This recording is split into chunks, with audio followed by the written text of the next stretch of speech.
Well, you were That just was surrounded by a bunch of handsome men. Come on now. That was easy. 14 of them. Welcome to 10 Minute Travels. With me, as always, is Phil Freeman. And with me, as always, is Shane Patrick. And today we're going to talk to Nancy Broen, not only a traveler, but also a two-wheeled traveler. Let's get right to it, shall we?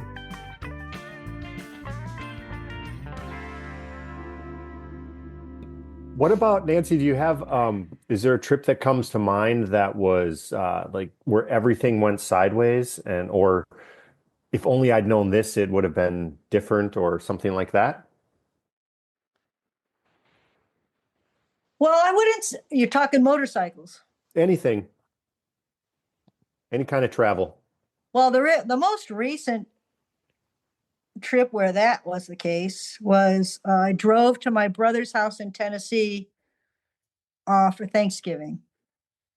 I took my 98 Ford Ranger, which I had total trust in, but it was misplaced. So let's see, I got to Texarkana, the battery went out, which I'd had checked right before I left. Not a big problem because I got it at O'Kelly's or O'Reilly's or something, and they had one there and it was under warranty. It took about 45 minutes. Next day, an hour out of wherever I stayed, the alternator went out and all my gauges went to zero and my truck quit running on the freeway. And it was a Saturday. And so I had to call AAA. I had to get to Benton, Arkansas. World headquarters of Walmart, right? No, it was more than I needed a Walmart. I had to get to a Ford dealer to get an alternator for this 98 Ford Ranger. They don't have those at Walmart. And they didn't have one either. And they closed at noon. And this was like 11 o'clock. And so I had to rent a car and they closed at noon. So I got a rental car and I left my truck. And as I was trying to empty the shit out of my truck into the rental car, the rear door quit working. So I had to haul it all out from the other side. And it's a hell of a story. I rented the car. I drove to Tennessee. I stayed with my niece for a few days. Then I drove up to my brother's house 35 miles later, dropped off the rental car. One of the reasons I went there was so that I could go to North Carolina and get some things out of my mom's house in Waynesville, North Carolina that I wanted. She's gone. My dad's gone. And so we rented a car for that. My sister-in-law and I went. We stayed 3 nights, brought back some stuff, had to rent another car to get back to Benton. It was raining. It rained a lot on that trip. So I got to the Ford dealer. Let's see how this works. Oh, and I had to get a tonneau cover for the back of my pickup truck to put the boxes in because it was raining. And they left at noon. And this was like a 6-hour drive. So I had to leave in the middle of the night pretty much, drive the rental car, drop it off at the rental car place, go back, unload the stuff into my truck, go get a tonneau cover. That's what I had to do next. Go get the tonneau cover, come back, unload the stuff from the rental car, take the rental car back, walk back over, and get out of there and get to the next hotel. So that was a real cluster. Yeah. Cluster. Yeah, nothing terrible, just a bunch of It all annoyances. worked. All the timing worked. I managed to get it all done and in the rain, and but I can't.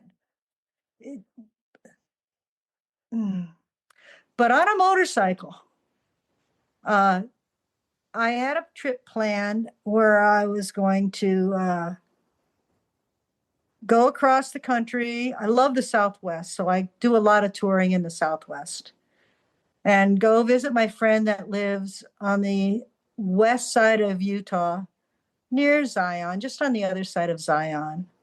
And then I was going to come back and go through Bluff, Utah, where I had not been before.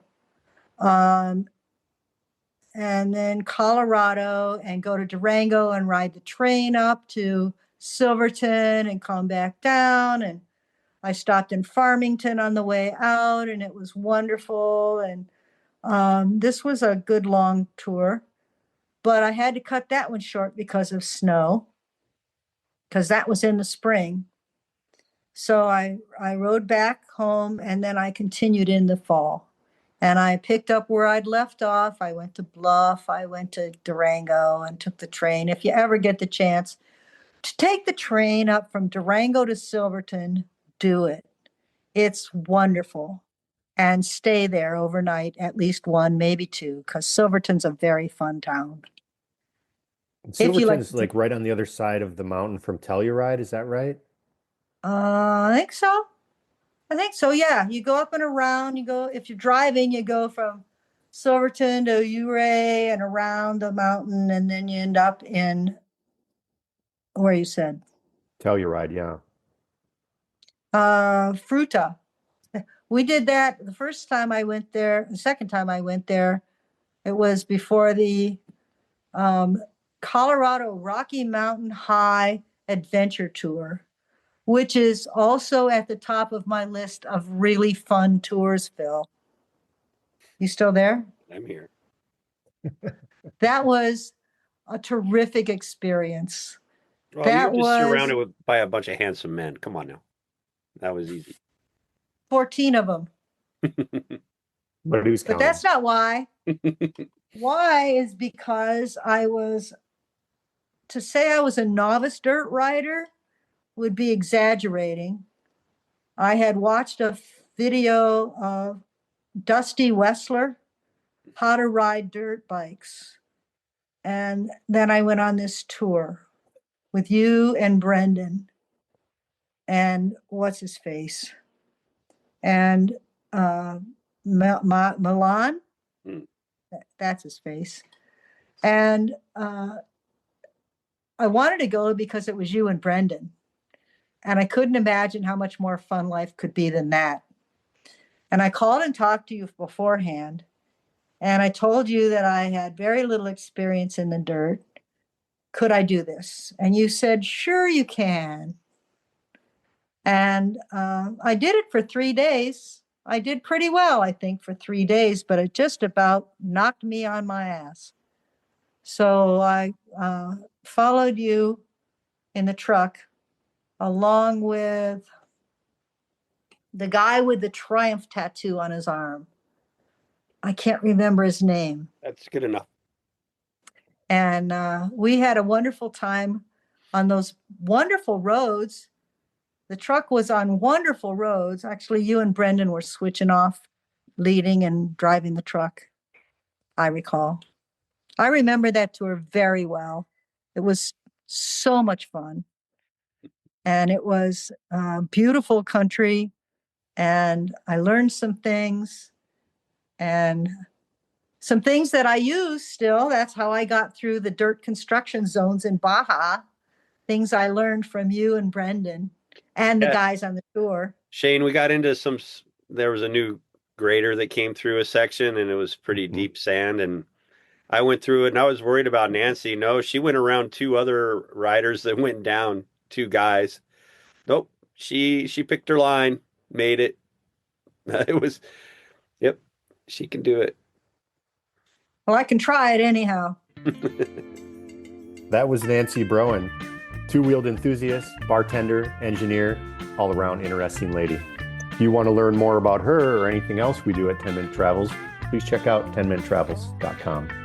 And we want to remind you to make sure that your sense of humor matches your sense of adventure. And please like, subscribe, and share this podcast on all the platforms.